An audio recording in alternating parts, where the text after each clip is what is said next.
aktivis. Kepada Yang Mulia Ketua Pengadilan Negeri Jakarta Pusat,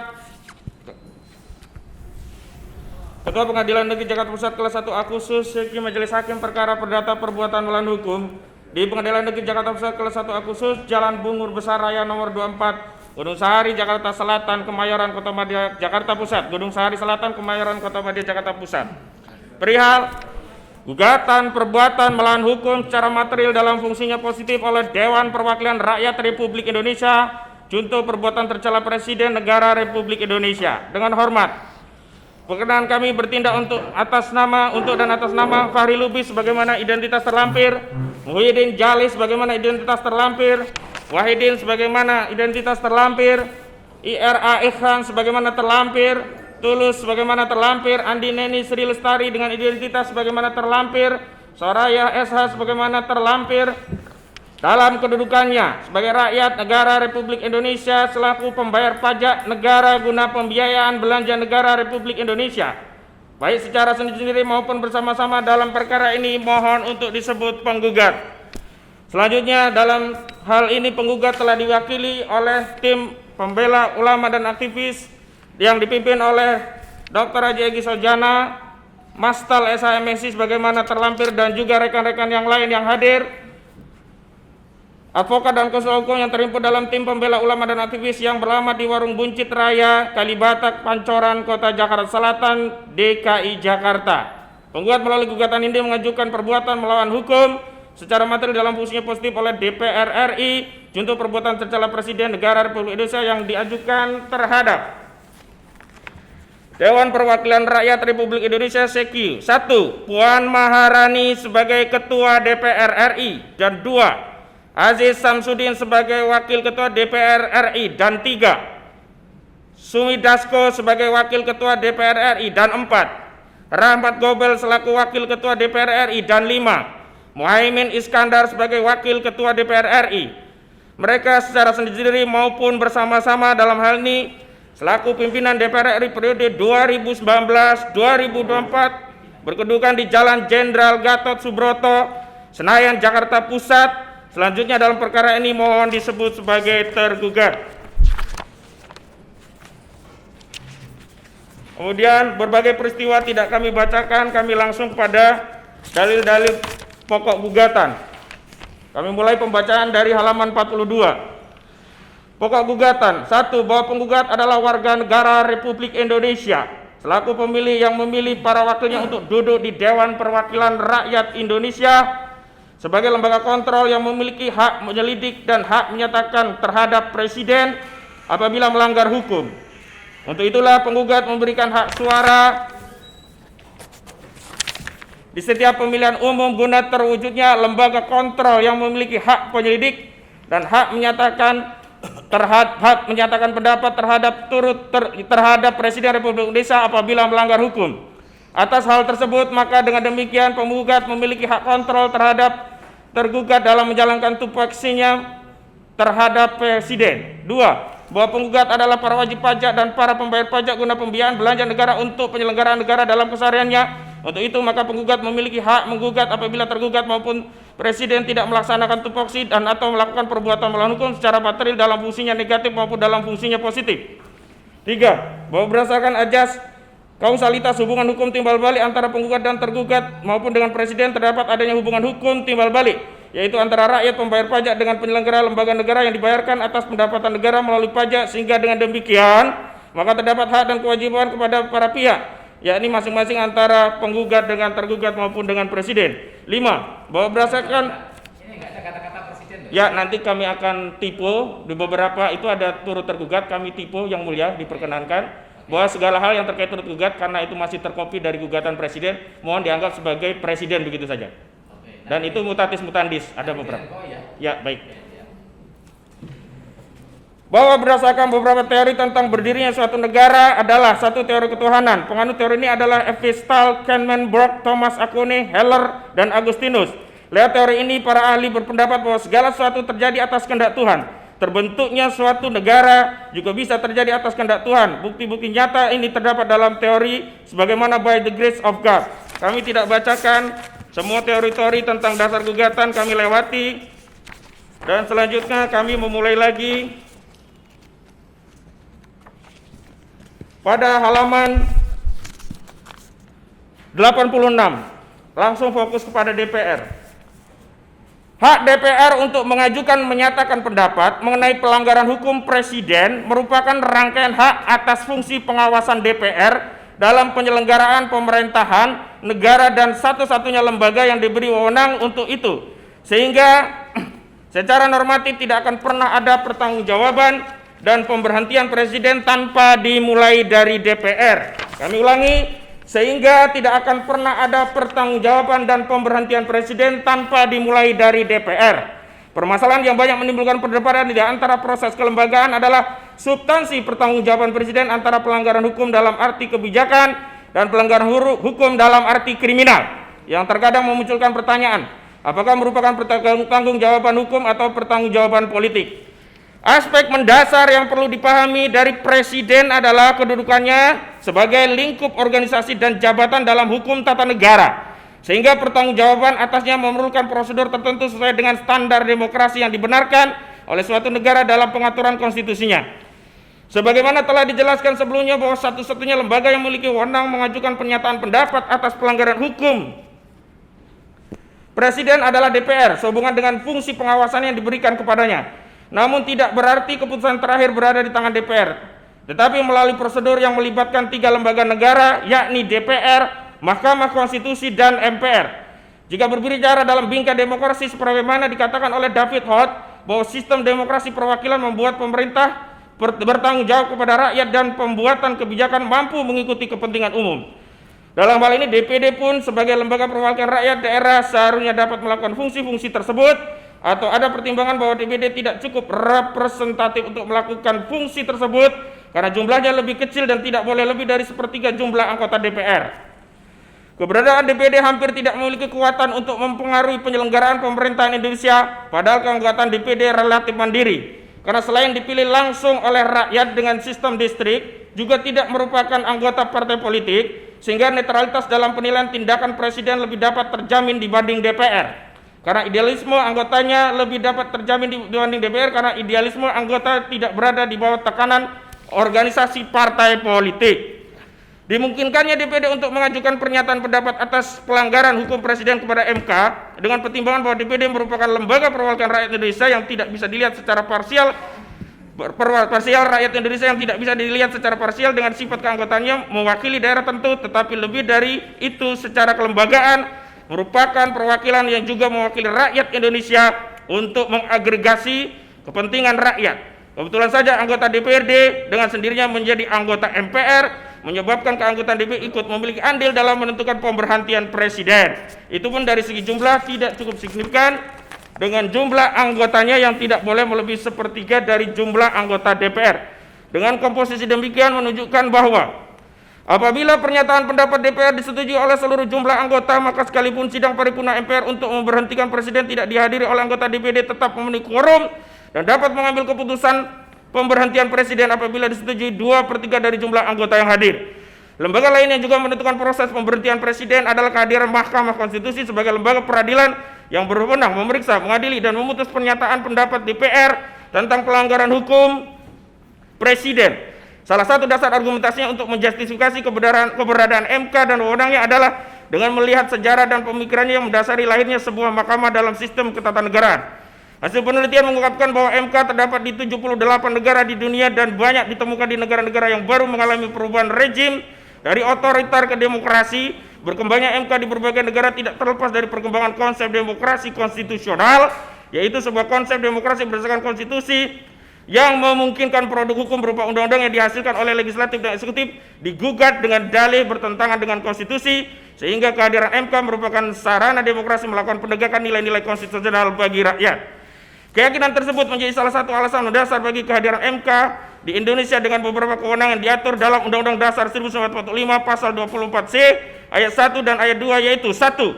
MK berwenang mengadili pada tingkat pertama dan terakhir yang putusnya bersifat final untuk menguji undang-undang terhadap undang-undang dasar, memutus sengketa kewenangan lembaga negara dan kewenangan diberikan oleh undang-undang dasar, memutus pembubaran partai politik, dan memutus perselisihan tentang hasil pemilu. 2. MK wajib memberikan putusan atas pendapat DPR mengenai dugaan pelanggaran oleh Presiden dan atau Wakil Presiden menurut Undang-Undang Dasar.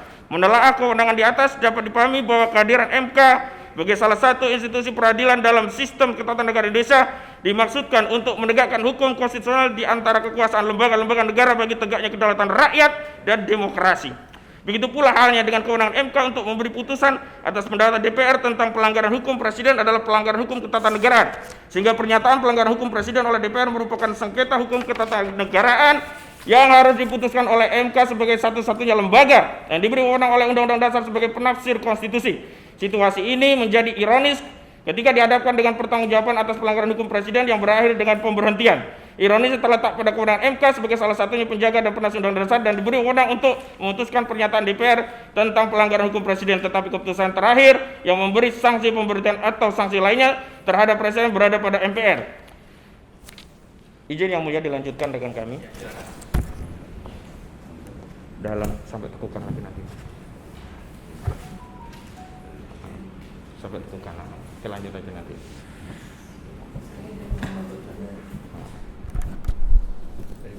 Ini udah baca. Nanti kalau sudah close balik lagi nggak apa-apa. Saya sambil. Kita langsung dari Presiden aja. Iya. Ayo cepat. Lanjutkan yang mulia. Presiden dan atau Wakil Presiden dapat diberhentikan dalam masa jabatan oleh MPR atau usulan DPR. Kata dapat diberhentikan mengandung konotasi bisa diberhentikan dan bisa tidak diberhentikan oleh MPR. Meskipun keputusan MK membenarkan pendapat DPR tentang pelanggaran hukum Presiden, kata dapat diberhentikan juga bisa ditafsirkan bahwa sanksi maksimal atas pelanggaran hukum Presiden adalah pemberhentian.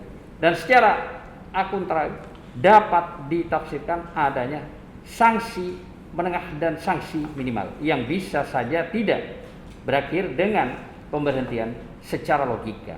Beratnya sanksi berbanding lurus dengan beratnya pelanggaran hukum, sehingga idealnya pernyataan pelanggaran hukum dan sanksi harus dinyatakan dalam forum sidang yang sama dalam suatu sidang bersama antara lembaga-lembaga negara yang berkompeten, yaitu DPR, MK, MPR, Presiden, dan atau Wakil Presiden. Tetapi Undang-Undang 1945 memisahkannya pada dua lembaga yang berbeda, meskipun merupakan satu rangkaian proses untuk meminta pertanggungjawaban Presiden. Tetapi apabila ditelaah terdapat adanya pemisahan antara keputusan pelanggaran hukum dengan sanksi pemberhentian Presiden, keputusan pelanggaran hukum berada pada MK, sedangkan keputusan mengenai sanksi berada pada MPR. Pemisahan tersebut dikuatkan oleh Pasal 7A Undang-Undang Dasar 1945, khususnya kata dapat diberhentikan, yang menunjukkan bahwa meskipun Presiden telah terbukti secara sah melakukan pelanggaran hukum, tidak mesti berakhir dengan pemberhentian.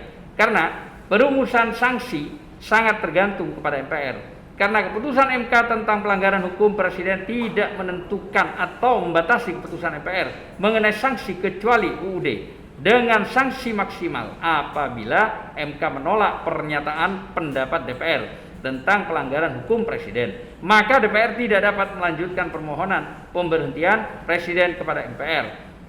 Pemisahan sebagaimana yang dimaksud pada uraian di atas berimplikasi pada dua jenis sifat pertanggungjawaban Presiden, yaitu pertama, pertanggungjawaban dalam arti sempit, yaitu pertanggungjawaban hukum atas keputusan MK mengenai pelanggaran hukum yang dilakukan Presiden, tetapi tidak disertai sanksi. Yang kedua, pertanggungjawaban dalam arti luas, yaitu pertanggungjawaban kepada MPR yang disertai dengan sanksi, baik berupa pemberhentian jabatan atau jenis sanksi lainnya.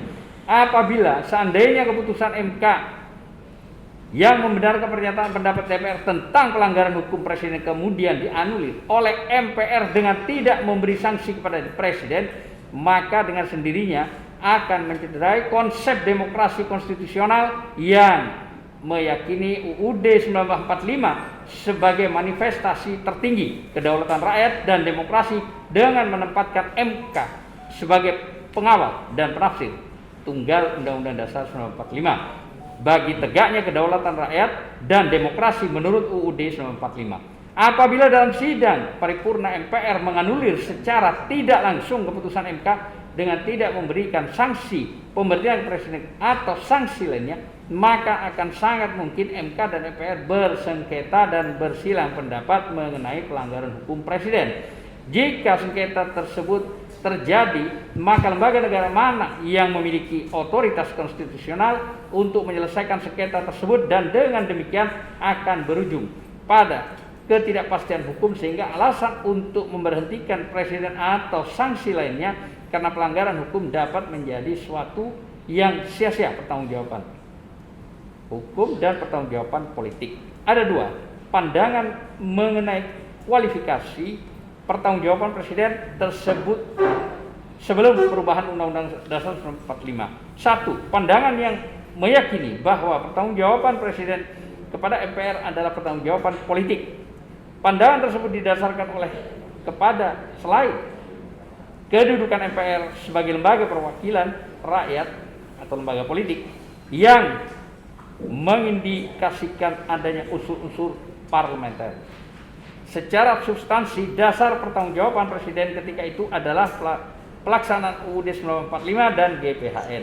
Sehingga materi pertanggungjawaban terkait dengan kebijakan pemerintah dalam menjalankan UUD 1945 dan GPHN yang dapat dimaknai sebagai pertanggungjawaban politik. Sedangkan dari segi prosedur, kelembagaan terpola kepada pertanggungjawaban presiden sebagai penguasa di bidang eksekutif dan MPR sebagai parlemen. Yang kedua, pandangan yang meyakini bahwa pertanggungjawaban presiden kepada MPR adalah pertanggungjawaban hukum dengan argumentasi bahwa pertanggungjawaban presiden kepada MPR merupakan pertanggungjawaban atas pelanggaran hukum yang dilakukan presiden baik terhadap UUD 1945 maupun terhadap keputusan MPR mengenai GPHN. Menurut Sri Sumantri, pemberhentian presiden dalam masa jabatan karena suatu pertanggungjawaban tidak lagi didasarkan pada alasan politik, melainkan karena masalah hukum dengan mengacu pada pasal 7A Undang-Undang Dasar 1945. Terus. Kalau mau lanjut boleh. Lanjut ya. Mau dilanjut ya? Masih cukup. Baik. Terima kasih. Merujuk kepada hasil analisa bentuk pertanggungjawaban presiden dengan menggunakan pemikiran aliran individualis dan pemikiran aliran strukturalis menunjukkan bahwa di samping pertanggungjawaban hukum dalam arti pidana, terdapat pertanggungjawaban dalam arti kebijakan, yang kemudian keduanya dikualifikasi sebagai pelanggaran hukum. Dari uraian di atas dapat disimpulkan bahwa pelanggaran hukum yang dimaksud adalah Undang-Undang Dasar 1945 adalah pelanggaran hukum ketatanegaraan. Sehingga pertanggungjawaban presiden setelah perubahan UUD 1945 adalah pertanggungjawaban hukum dalam sistem ketatanegaraan dengan sanksi maksimal, yaitu pemberhentian dari jabatan. Karena itu pelanggaran hukum merupakan dasar dari jabatan. Karena itu pelanggaran hukum merupakan dasar untuk memberhentikan presiden. Menegakkan hukum atas pelanggaran hukum presiden dilakukan dengan prosedur yang dimulai dari DPR atas fungsi pengawasan, kemudian diajukan kepada MK untuk dimintakan keputusan atas pernyataan pelanggaran hukum presiden. Oleh karena itu, keputusan atas pernyataan pelanggaran hukum yang berada pada MK merupakan bagian dari fungsi MK sebagai pengawal dan penegak Undang-Undang Dasar 1945. Dengan demikian dapat dipahami bahwa keputusan MK mengenai pelanggaran hukum presiden terkait dengan pelanggaran Undang-Undang Dasar 1945 yang di dalamnya terdiri dari pelanggaran hukum pidana merupakan pengkhianatan terhadap negara, korupsi, penyuapan, tindak pidana berat lainnya, atau perbuatan tercelah, serta pelanggaran hukum berupa kebijakan atau policy dalam penyelenggaraan pemerintahan yang menyebabkan presiden tidak lagi mematuhi syarat apabila presiden yang terkait dengan pasal 9 UUD 1945 tentang sumpah dan janji presiden, maka atas dasar itu hanya dengan alasan pelanggaran hukum presiden dapat diberhentikan dari jabatannya. Tetapi tidak semua pelanggaran hukum dapat berakhir dengan pemberhentian. karena antara keputusan pelanggaran hukum dengan keputusan pemberian sanksi merupakan pemberhentian dari jabatan berada pada lembaga negara yang berbeda. Ketika melihat dari cara pengisian keanggotaan dan jabatan-jabatan dalam lembaga-lembaga negara serta perilaku pejabat, dapat disimpulkan bahwa lembaga-lembaga negara tersebut merupakan lembaga politik dan hal tersebut tidak salah. Sebab keberadaan lembaga-lembaga negara tersebut dapat dianalisis dari sudut pandang disiplin ilmu politik menurut Sri Sumantri, memberikan sebuah uraian pendapat Luqman yang mengatakan hukum tata negara dalam arti sempit adalah serangkaian kaidah hukum yang mengatur antara lain: 1. Jabatan-jabatan apakah yang terdapat dalam susunan ketatanegaraan. Yang kedua, siapakah yang mengadakan jabatan-jabatan tersebut. Yang ketiga, bagaimana cara pengisian keanggotaan jabatan-jabatan tersebut. Yang keempat, apakah tugas atau lingkungan pekerjaannya. Yang kelima, apakah wewenang hukumnya. Dan yang keenam, bagaimana bentuk hubungan dengan lembaga negara lainnya. Dan yang ketujuh, dalam batas-batas apakah organisasi negara dan bagian-bagian yang menjalankan tugas kewajibannya berdasarkan pertanyaan-pertanyaan tersebut di atas, serta uraian yang tadi juga sudah disebutkan oleh Sri Sumantri tentang bidang kajian hukum tata negara dalam arti sempit. Kemudian dikontekstualisasi dalam pertanggungjawaban presiden, maka disimpulkan bahwa presiden merupakan salah satu lingkup jabatan dalam lembaga negara yang pembentukan dan kekuasaannya didasarkan pada Undang-Undang Dasar 1945 atau hak konstitusi. Karena itu sumber dan lingkup kekuasaannya berlandaskan pada Undang-Undang Dasar 1945, sehingga segala bentuk tindakannya dalam menjalankan kekuasaannya negara harus selalu berdasarkan pada Undang-Undang Dasar 1945. Kekuasaan yang demikian bisa disebut dengan kekuasaan atributif atau kekuasaan yang bersifat asli. Penyelenggaraan fungsi, tugas, dan wewenang presiden senantiasa berhubungan dengan lembaga negara lainnya, sehingga membentuk hubungan antara satu dengan yang lainnya. Pernyataan DPR tentang pelanggaran hukum presiden terkait dengan fungsi pengawasan selain fungsi legislatif dan fungsi anggaran, ketiga fungsi tersebut merupakan rangkaian fungsi yang saling berhubungan dalam menjalankan tugas dan wewenang DPR. Ini poinnya. Keberadaan fungsi anggaran terkait dengan fungsi legislasi, di mana anggaran itu sendiri dituangkan dalam undang-undang. Sedangkan fungsi pengawasan merupakan rangkaian fungsi atas kedudukan DPR sebagai wakil rakyat. Fungsi legislasi tidak terbatas pada makna kekuasaan membentuk undang-undang seperti terdapat dalam Undang-Undang Dasar 1945 pasal 20 ayat 1. Tetapi lebih dari itu terkait dengan perencanaan dan pengawasan atas pelaksanaan undang-undang dan peraturan perundang-undangan lainnya.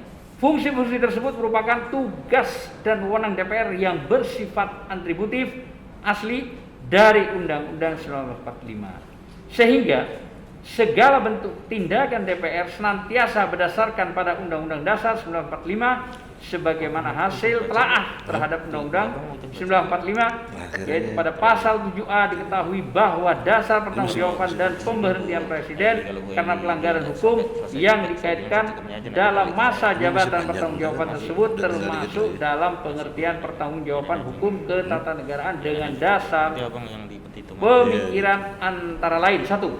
Presiden merupakan lingkup jabatan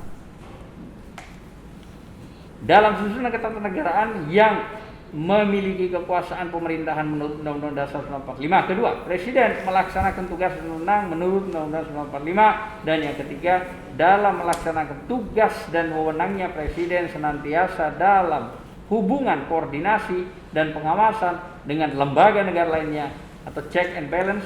Dengan demikian, pertanggungjawaban presiden merupakan pertanggungjawaban hukum dalam kapasitas organisasi dan jabatan atas tindakan hukum dan dilakukan dalam masa jabatan.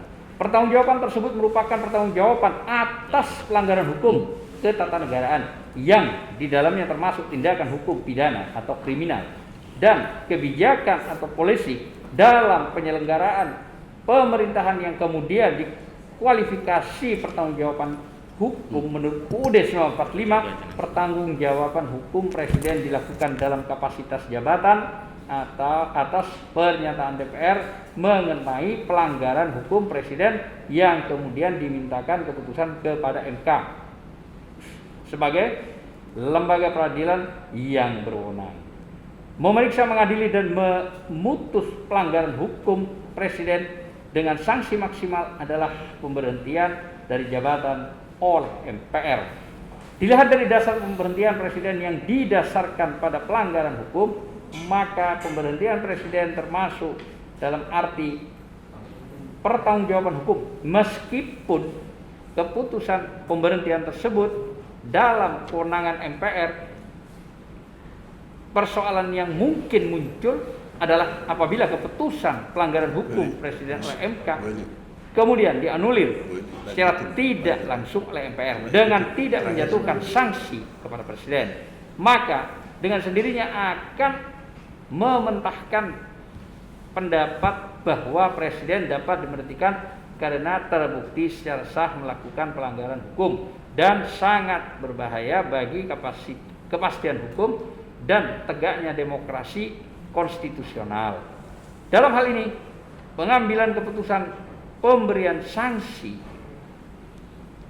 oleh MPR termasuk dalam arti pertanggungjawaban hukum atau pertanggungjawaban politik apabila ditelaah dengan pendekatan formal kelembagaan. Sesungguhnya keputusan pertanggungjawaban atas pelanggaran hukum berada pada Mahkamah Konstitusi sebagai institusi yang diberi wewenang untuk memeriksa, mengadili dan memutus pelanggaran hukum presiden.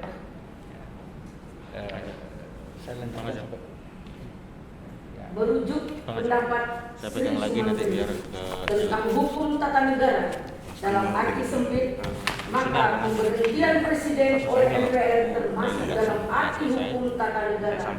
Hal tersebut terlihat dari ketentuan pasal 3 Undang-Undang 1945. Setelah perubahan dengan tetap mempertahankan MPR sebagai lembaga negara yang berwenang memberhentikan presiden, selanjutnya susunan dalam suatu naskah keputusan MPR nomor 07/MPR/2004 tentang peraturan tata tertib MPR bab 2 pasal 4 menyebutkan beberapa tugas dan wewenang MPR sebagai berikut. 1. Mengubah dan menetapkan undang-undang. 2. Melantik presiden dan wakil presiden berdasarkan hasil pemilihan umum dalam sidang pengurus majelis. 3. Memutuskan usul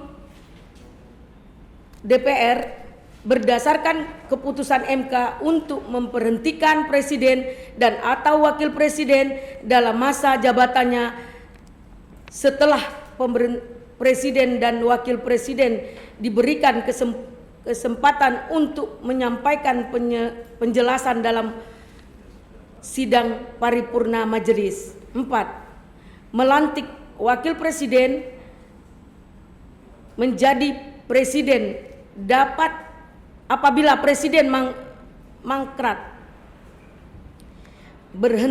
diberhentikan atau tidak dapat melakukan kewajiban dalam masa jabatan. 5. Memilih dan melantik wakil presiden dari 2 calon yang diajukan presiden apabila terjadi kekosongan jabatan wakil presiden dalam masa jabatannya selambat-lambatnya dalam waktu 6 bulan 60 hari kerja. memilih dan melantik presiden dan wakil presiden apabila keduanya berhenti secara bersamaan dalam masa jabatan. Dari 2 paket calon presiden dan wakil presiden diusulkan oleh partai politik. Yang paket calon presiden dan wakil presiden meraih suatu suara terbanyak pertama dan kedua dalam pemilu sebelumnya sampai habis masa jabatannya selambat-lambatnya dalam waktu 30 hari. 7. Menetapkan peraturan tata tertib majelis dan kode etik anggaran anggota majelis.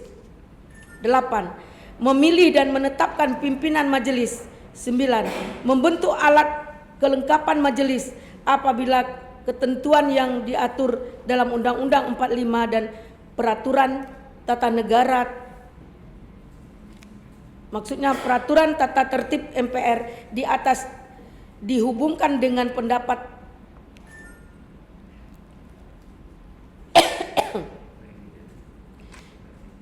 logam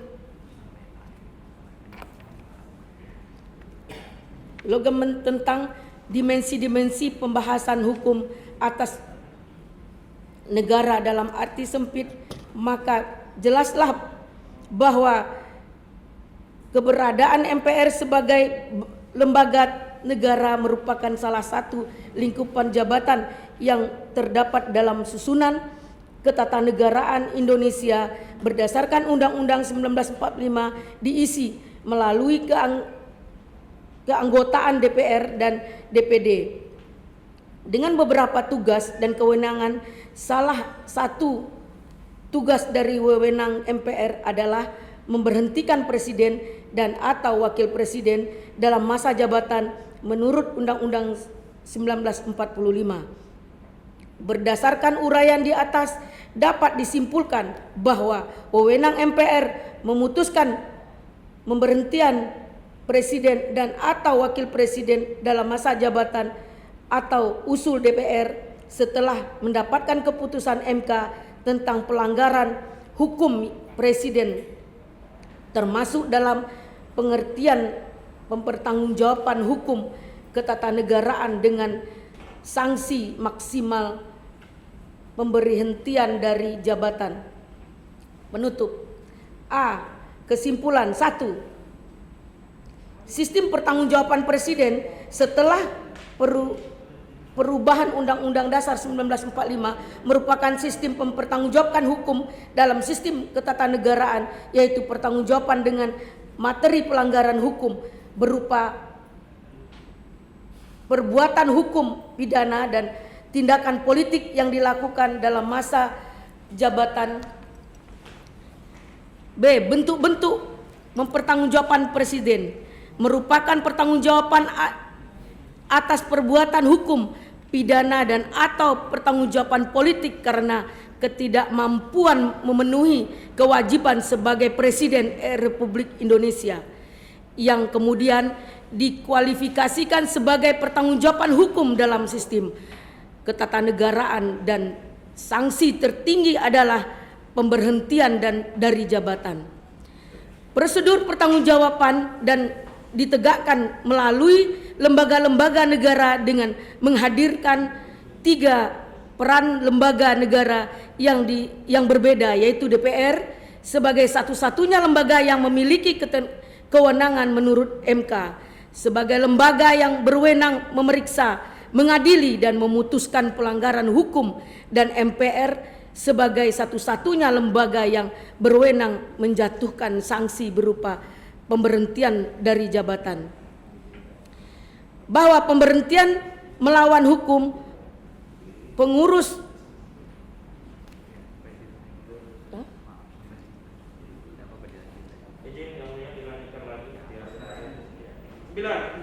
bahwa perbuatan melawan hukum penguasaan rahmati gedet fase pertama pra-revolusi 20 November 1924, jurisprudensi pertama RS Proses Hogerat tanggal 29 Mei 1896, pemilik kapal menggugat kota Praja Lodewijk tergugat, tuntutan berdasarkan pasal 1401 BW Belanda. Posisi kasus, kapal milik penggugat menubruk tiang pancang yang bersembunyi di bawah permukaan air di dalam Port Max, kota Praja Lodewijk. Gugatan ditolak atas dalil bahwa pemerintah tidaklah bertanggung jawab secara hukum perdata dan berdasarkan hukum perdata antara pemerintah dan perorangan pribadi tidak timbul hubungan hukum. Penguasa hanya dapat dimintakan pertanggungjawaban secara perdata apabila bertindak dalam kedudukannya yang sama dengan partikulir atau orang biasa. Jurisprudensi kedua, Ares Regency Court tertanggal 21 April 1898, gugatan pemilik sapi terhadap tergugat wali kota Regency Court ditolak. Berdasarkan dalilnya, wali kota Regency Court memerintahkan polisi untuk menembak sapi yang mengamuk yang milik penggugat tersebut. Perbuatan wali kota tersebut tidak dapat dituntut secara perdata yang mengatur hak dan kewajiban perorangan. Orientasi kepastian hukum, pendekatan PMH formil, perbuatan melawan hukum formil. Selanjutnya fase kedua, pasal tanggal 5 Mei 1933 Hugerat, Ares Morboy dan tanggal 20 November 1924 jurisprudensi Hugerat, pengusaha eksportir mentega bernama Oosterman melakukan ekspor dan ditolak oleh Bea Cukai Belanda. Sementara Oosterman telah terikat kontrak dengan pihak luar negeri. Atas pelarangan tersebut menyebabkan Oosterman dirugikan dan ia mengajukan gugatan atas dasar pasal 1401 BW Belanda terhadap pemerintah Bea Cukai Belanda. Atas gugatan tersebut, Hugerat memutuskan bahwa pemerintah dapat digugat atas perbuatan melawan hukum yang diartikan bukan hanya satu perbuatan atau tidak berbuat yang melanggar hak seorang, melainkan juga satu perbuatan atau tidak berbuat yang bertentangan dengan kewajiban hukumnya.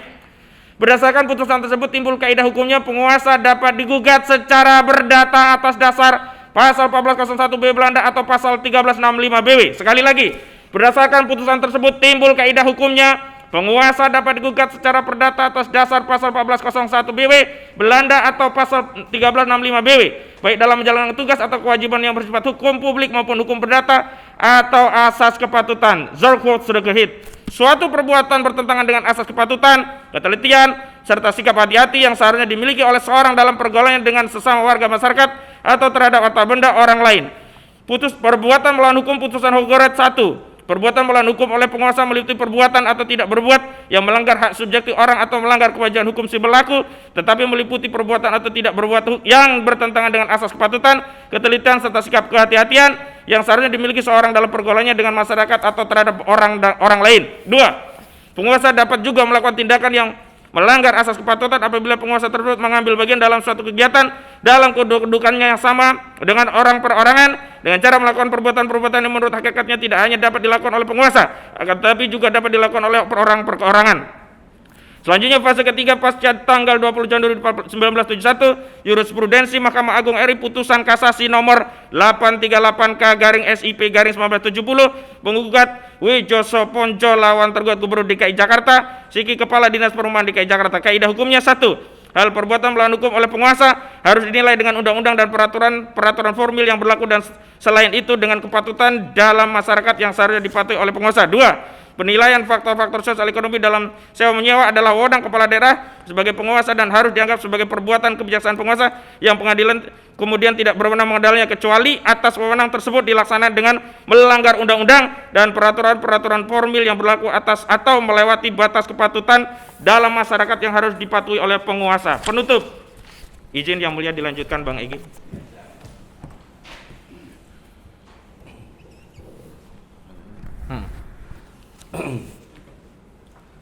Berdasarkan seluruh uraian tersebut di atas, tersimpul tergugat melakukan perbuatan tercela atau tidak berbuat sesuatu kewajibannya sebagaimana yang dimaksudkan dalam ajaran perbuatan melawan hukum secara material dapat fungsinya positif atau dalam fungsinya positif tidak melaksanakan fungsi 1.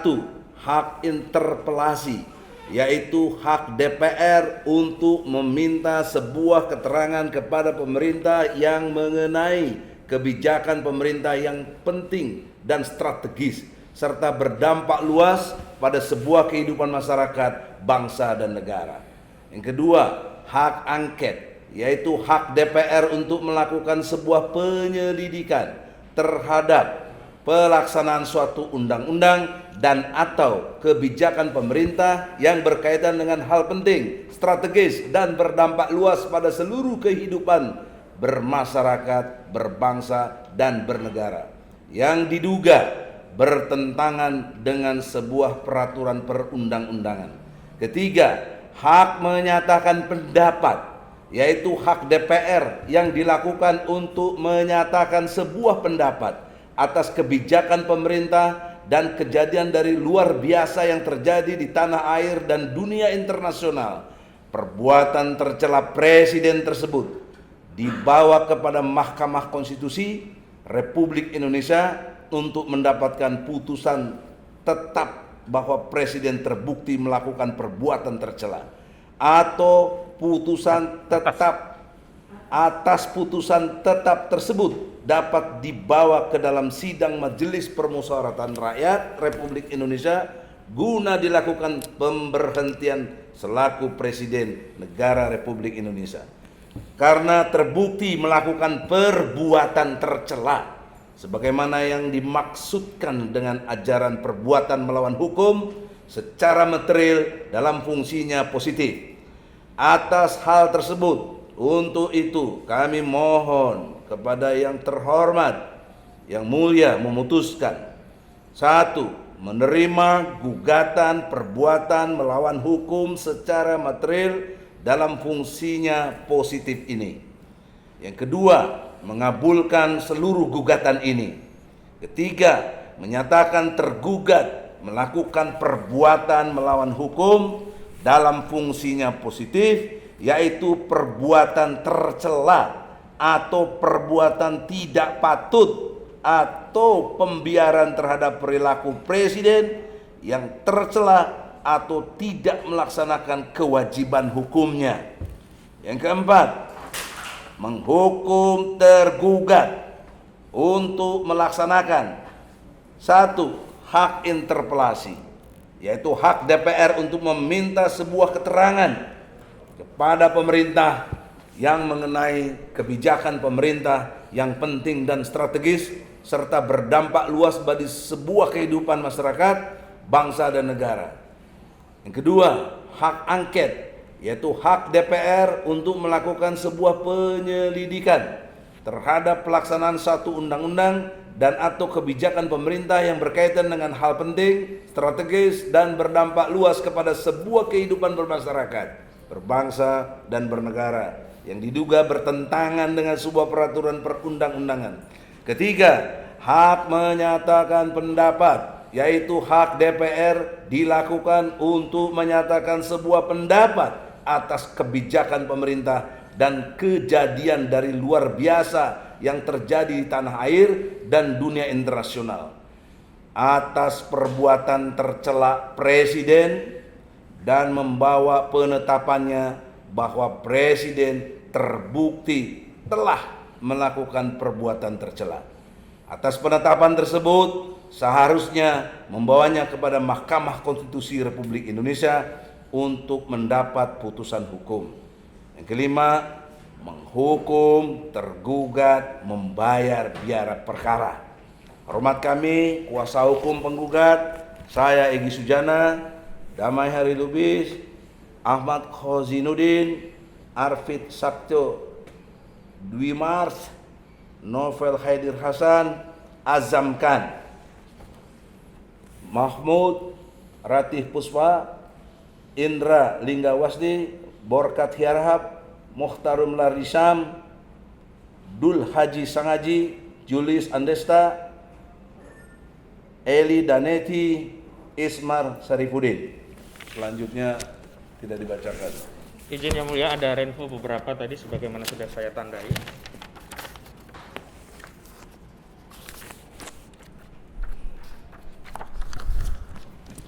Di halaman 43.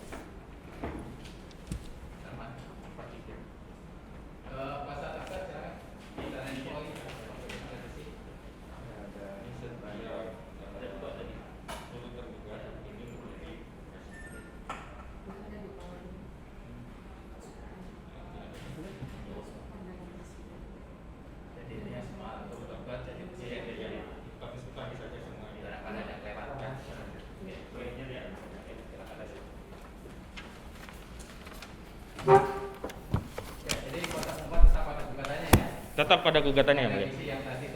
Iya, hanya renvo itu saja.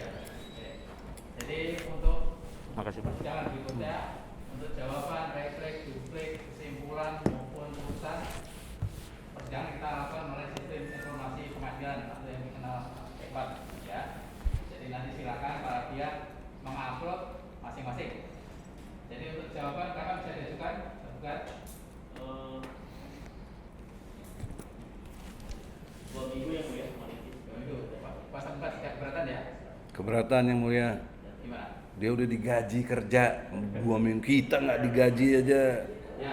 bisa ini. Gua kelamaan. Kita maklum ya karena gugatannya 100 halaman. Kalau gugatan 10 halaman mungkin 1 minggu bisa lah. Karena gugatannya 100 halaman. Kan dia punya banyak staf ahli yang mulia. Kita nggak ada staf ahli, bikin sendiri. Ya, Nggak usah banyak alasan itu. tergugat. Yang mulia, mohon izin, kita mau dihormati juga. Ketika pembacaan mereka nggak punya dokumen, kita udah kasih yang mulia. Jadi ini kurang etik, etikanya nggak punya gitu. Masa kita membaca dia nggak nyimak gitu? Kan ini luar biasa yang mulia. Ya. Bagaimana dia mau menyiapkan jawaban dari kita? Karena 2 minggu lagi wajar, karena dia nggak membaca ini. Jadi ini yang mulia, tolong kita dihargai dalam perkara. 1 minggu ya. Oke. Jadi kita tunda persidangan ini 1 minggu. Hari Senin tanggal 13 September 2021. Selasa yang mulia. Selasa. Sorry. Hari Selasa tanggal 14 September 2021. Hari Rabu jam 13.00. Di sini Pak. Bukan di Eko. Oh pakai online ya. Online ya. Begini ya mulia, karena itu kan nanti ada replik, duplik. Mohon dijadwalkan sekalian biar kami juga siap-siap begitu. Ya nanti sambil dibaca ya Nah. di Eko-nya masing-masing. Biasanya kita tunda seminggu-seminggu. Seminggu, baik. Kecuali ada hal yang misalnya kita majelis Baik, ada halangan petugas sehingga tidak mungkin bisa memverifikasi. baik, baik. Ya. Jadi nanti tolong dimonitor masing-masing ya. Baik, Maksudnya. Jadi demikian ya kita tunda persidangan ini melalui sistem informasi pengadilan atau EKOT hari Selasa tanggal 14 September 2021 dengan acara jawaban dari tergugat paling lambat jam 13.00 supaya diupload. Itu nanti yang perhatiin ente doang, Iya, kita nggak tadi. iya. Ente perhatiin. Sampai Iya, sama. nanti terakhir tanggal Biasanya PP ngingetin kita juga, Pak. 2021 jam 13.00. Begitu juga nanti penundaannya ya. Baik, Jadi pembuktian aja nanti kita ketemu lagi, selebihnya melalui EKOT. Kira-kira berapa jalan minggu yang mulia pembuktian? Tergantung penggugat, kalau bisa kan jawaban replik duplik, setelah itu kan pembuktian kecuali ada eksepsi mengenai Ya. absolut dan tidak putus celah. Setelah itu pembuktian, silakan penggugat berapa Bikin lama nanti. pembuktian ya. Minta tolong juga disiapkan. kalau di eksepsi lagi nggak kita ngajuin bukti lagi kayak yang presiden. Demikian, Diputus celah dulu. Selesai dan ditutup. Ya, terima kasih. Ya.